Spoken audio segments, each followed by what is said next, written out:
এবার যে খবর নজর রাখবো, ভোট প্রচারে উন্নয়নের পাঁচালী পেশ মমতার, পাল্টা উত্তরবঙ্গের অনুন্নয়ন নিয়ে সরব বিজেপি। রাজ্যের বাজেটেও উত্তরবঙ্গের বরাদ্দ নিয়ে সরব। 7 লক্ষ কোটির বাজেটে কেন উত্তরবঙ্গের জন্য 861 কোটি? প্রশ্ন বিজেপি বিধায়ক শঙ্কর ঘোষ ও দীপক বর্মনের। চা বাগানের উন্নয়নেও কেন্দ্র বরাদ্দ টাকা খরচ না করার অভিযোগ। উত্তরবঙ্গে একাধিক অনুন্নয়ন নিয়ে সরব বিজেপি।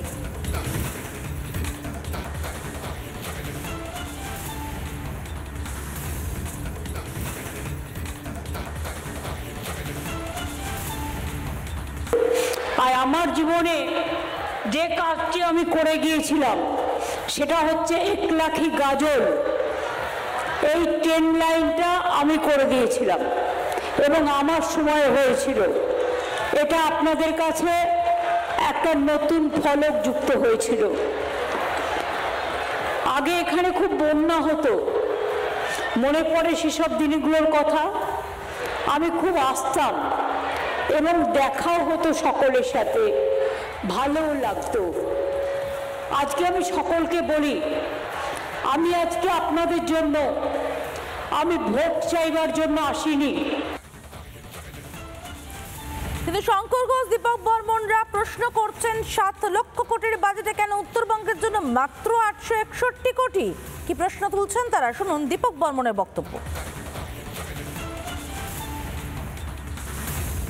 উত্তরবঙ্গের মানুষের জন্য সরকারি পরিষেবা বিশেষত কয়েকটি ক্ষেত্রে একেবারেই শূন্য।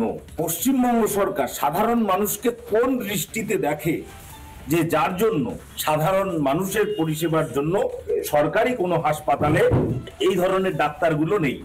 চা বাগানের জন্য প্রায় 1000 কোটি টাকা কেন্দ্রীয় সরকার বরাদ্দ করেছে, কিন্তু পশ্চিমবঙ্গ সরকার সেই অর্থ ব্যয় করতে নারাজ। তা অস্বীকার করেছে সেই অর্থ ব্যয় করতে, এবং সেই অর্থের পরিমাণ সেটাও 300 কোটির বেশি।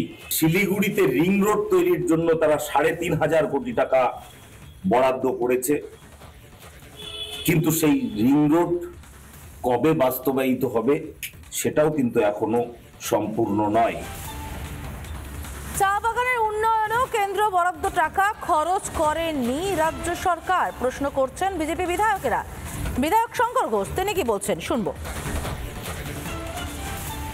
আমাদের রাজ্যের মাননীয় মুখ্যমন্ত্রী উন্নয়ন কম, রাজনীতি বেশি করতে চান বলেই আজকে রাজ্যের এই দৈন্যদশা। প্রত্যেকটি ক্ষেত্রে কেন্দ্র দরাজ অর্থ দিয়েছে।